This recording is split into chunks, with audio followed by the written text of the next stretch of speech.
So let's go to Sophie Elsworth, News Corp Europe correspondent and Sky News contributor, joining us from the UK.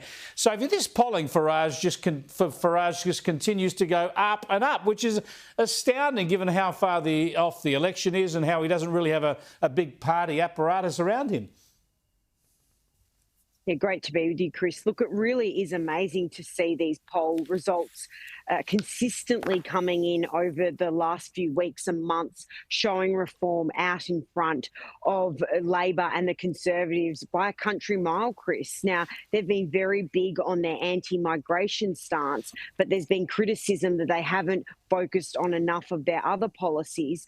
But the big concern over here, these results show, is cost of living and the cost of prices over here, and also the migration issue. And Nigel Farage continues to have that cut through that the other two major parties don't have. But Chris, to remind viewers, he only has 5 MPs in the House of Commons now. So this is really quite a remarkable result, but we are quite a distance away from the next general election in 2029. We are indeed. But, gee, if he was to come off that base and form a government, you know, you'd have a whole lot of newbies running the show. We'll talk about that in about 3 years' time.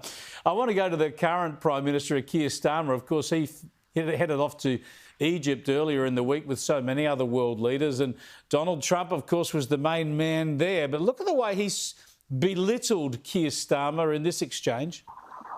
United Kingdom. Where's United Kingdom? Where's our friend? Come here. Is everything going good? Very good. That's very nice that you're here. These people all came in like 20-minute notice, and I think it's fantastic. And we have so many others, and just so many others. Sophie, it's pretty demeaning stuff. A lot of people suggesting Trump did this deliberately to belittle Keir Starmer. What's the reaction been in the UK? Well, there's been mixed reaction here, Chris, of course, people mocking Sir Keir for this exchange. But we must remind viewers, the two of them, despite being very different, having very different political views, get on extremely well. And I would argue that Sir Keir Starmer has done very well in managing this relationship with the President Trump. And this was just, unfortunately, one of those awkward exchanges that you have that's caught live on camera. But he's done very well in the diplomatic relations, I would argue. And this is just one of those moments that he probably wishes the camera wasn't on.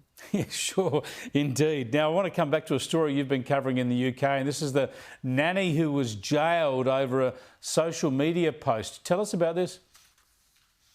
This is a remarkable story, Chris. Lucy Connolly, 42-year-old mother from Northampton here in the UK. She was jailed last year for a couple of years. She served 12 months in jail for a pretty offensive tweet she posted after those Southport murders, where some young girls were murdered at a Taylor Swift dance class, a horrific story.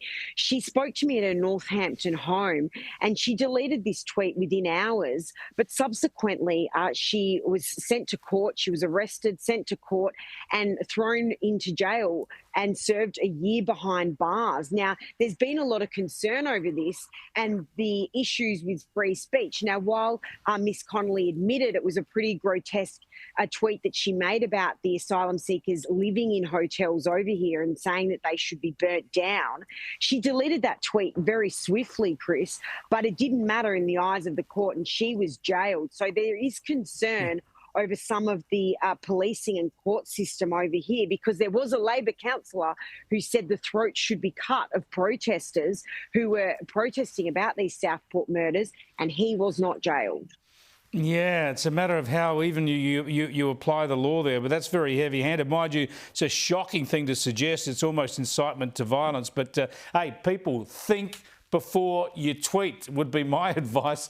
Thanks for joining us, Sophie. Sophie Elsworth, live in the UK. There's more on that story if you want to go to the News Corp papers. Sophie's got more on that story, including an interview with Connolly.